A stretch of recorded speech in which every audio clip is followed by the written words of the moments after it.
Hey fellow gamers, Chatty Sisa here. In the past few days I've come across a game that got me genuinely excited, and no, I admit I've never played any of the previous Mafia games before. But Mafia the Old Country looks amazing, and I was very impressed the moment I saw the gameplay trailer. There was just something about the vibe, the look, the music, the setting that pulled me in, so naturally I had to see what this game is all about. First, here's a quick game background based on the Steam description. Mafia the Old Country takes you to the early 1900s in Sicily, where you play as Enzo Favara, a young man desperate to escape his brutal past and earn a place in the Torrisi crime family. This story-driven, third-person, linear action-adventure dives deep into the origins of organized crime, offering a cinematic story of loyalty, power and sacrifice. With period-authentic weapons like, for example, stilettos, horseback and car chases, and gritty vendettas, the game brings the harsh realities of the Cosa Nostra to life. You'll have to deal with unpredictable allies and cutthroat enemies. This game is not an open-world game, which honestly I think is a huge plus. Sometimes you just want a strong narrative and a gorgeous atmosphere without a 200-hour time commitment.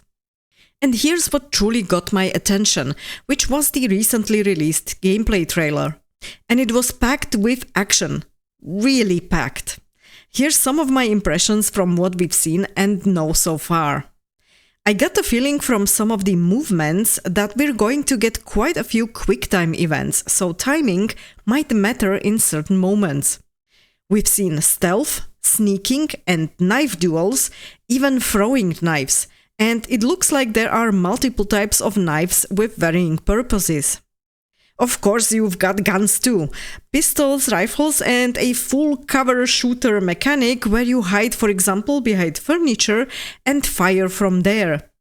But it's not just running and shooting. We've got horse riding, even carriages, and you can shoot while riding, which looked really dynamic. Of course, there are car chases in the game too, using authentic historical cars from that time period.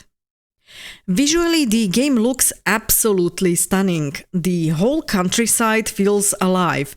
It actually reminded me a bit of Toussaint from Witcher 3's Blood and Wine DLC. Warm colors, lush details, the typical houses and trees, plenty of sunshine. It all has that Mediterranean atmosphere. And the lighting is on another level. We've got bright daylight scenes, nighttime shots, shaded areas, and even scenes with just candlelight. And it all looks awesome.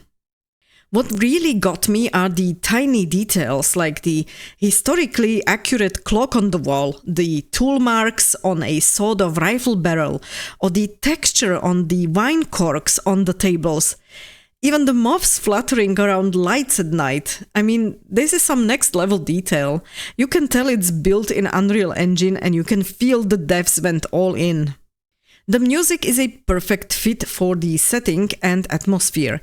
And as for the voice acting, the characters are speaking English, but with these heavy Italian accents.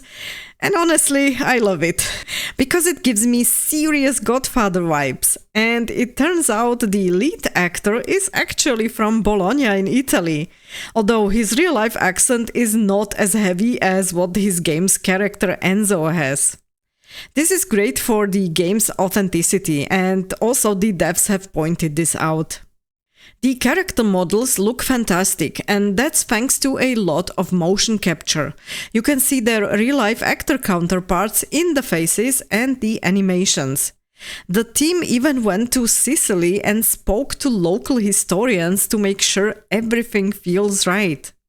And on top of that, they did go to a car museum in the Czech Republic and had the luck to be able to drive these historical cars from that era. The owner has allowed it, so they got a feel for what it should look like when they drive, plus they managed to record the real car sounds. And that's what I call really dedication to historical accuracy. There were a few more things revealed during a dev livestream recently, and as we know already, the game structure is linear, just like the original Mafia titles. There is no open world. The players should be able to focus on the story without unnecessary distractions or filler content, and that's great if you want to finish the game in a reasonable amount of time.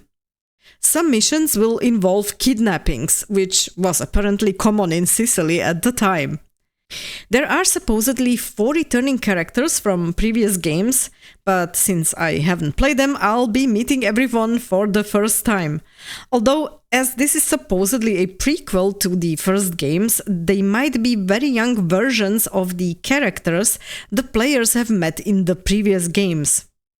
The game uses seamless transitions between cinematics and gameplay, which makes the story flow naturally without loading screens or awkward cuts.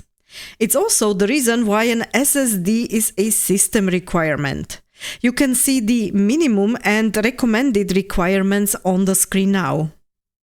And last but not least, the game is releasing on the 8th of August 2025 on PC, PS5 and Xbox. And the price is €49.99, which in today's economy feels like someone accidentally left it stuck in 2015. And that's a very welcome price tag, to be honest. Well, Mafia: The Old Country might actually be the first Mafia game I play. From what I've seen, this is shaping up to be a focused, beautiful, story-driven game with real attention to detail and solid acting and very interesting gameplay. Let me know in the comments if you've played the older games, and if you're excited for this one too. I'd really love to hear your impressions on this one. Thanks a lot for watching, stay tuned and game on!